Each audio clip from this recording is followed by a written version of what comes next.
Rosmerta, qu'est-ce que c'est? Quand ils arrivent dans le Vaucluse, les demandeurs d'asile ne sont pas tous aidés et logés par l'État. Et le temps de validation de leur demande, à l'issue incertaine, peut prendre plus d'un an. Alors, où vivent les demandeurs d'asile non accueillis? Comment font ceux dont le dossier a été rejeté? Par ailleurs, où dorment les mineurs isolés refusés par l'aide sociale à l'enfance? Ne pouvant accepter que des mineurs dorment à la rue, des militants des associations RESF, 100 pour 1 et d'autres collectifs locaux se réunissent pour leur venir en aide. C'est la création de l'association Rosmerta. Pendant un an, l'association demande à maintes reprises au pouvoir en place la mise à disposition d'un lieu. Rosmerta ne récolte que des refus et ses nombreux courriers restent sans réponse. L'association organise alors une réquisition citoyenne et décide d'occuper une ancienne école au centre-ville d'Avignon. Depuis Noël 2018, au 7 bis rue Pasteur, Rosmerta accueille, accompagne, scolarise, soigne, habille et nourrit une quarantaine de mineurs isolés et plusieurs familles en exil.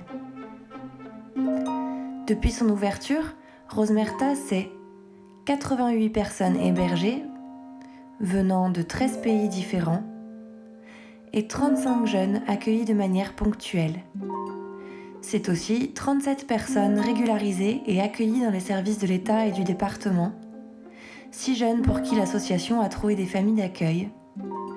Et Rosmerta, c'est surtout la scolarisation dans les filières de leur choix pour tous les mineurs hébergés. Si tout cela est possible, c'est grâce à l'énergie formidable de plus de 300 bénévoles engagés dans le projet. Organisés en 13 commissions, leur travail cumulé se compte en plusieurs centaines d'heures par semaine.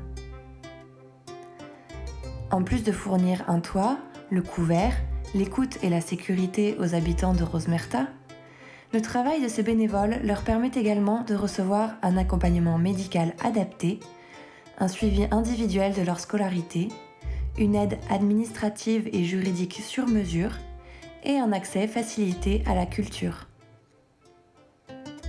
Parce que si Rosmerta est un lieu d'hébergement en autogestion où se tissent des liens entre habitants et bénévoles, c'est aussi un lieu d'échange avec la ville et sa population.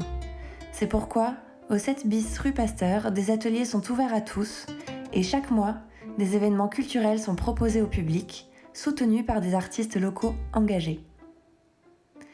Vous l'avez compris, la solidarité c'est le moteur de Rosmerta. Mais comme toutes les associations, elle doit faire face à ses dépenses. La plupart des charges quotidiennes, comme l'alimentation et l'habillement, sont couvertes par des dons en nature. Mais certains postes de dépenses pèsent dans le budget de l'association. L'énergie, les travaux de rénovation, les dépenses scolaires et de transport ou les assurances. De plus, le bâtiment occupé étant mis en vente par le diocèse, Rosmerta réfléchit avec Solifap à son achat. Aujourd'hui, l'association ne perçoit aucune aide des pouvoirs publics ni de partenaires institutionnels. Elle vit uniquement de l'organisation bénévole de ces événements festifs et des dons de fondations et de particuliers. Alors pour continuer à aider des jeunes et des familles à vivre et à s'intégrer dans la région, comme Marvin, apprenti cuisinier à la Mirande, Youssouf, qui rêve de devenir architecte, ou Bilali, scolarisé après son opération à cœur ouvert, Rosmerta a besoin de vous. Aidez-nous. Faites un don sur Helloasso. Tous les habitants et les bénévoles de Rosmerta vous remercient pour votre aide.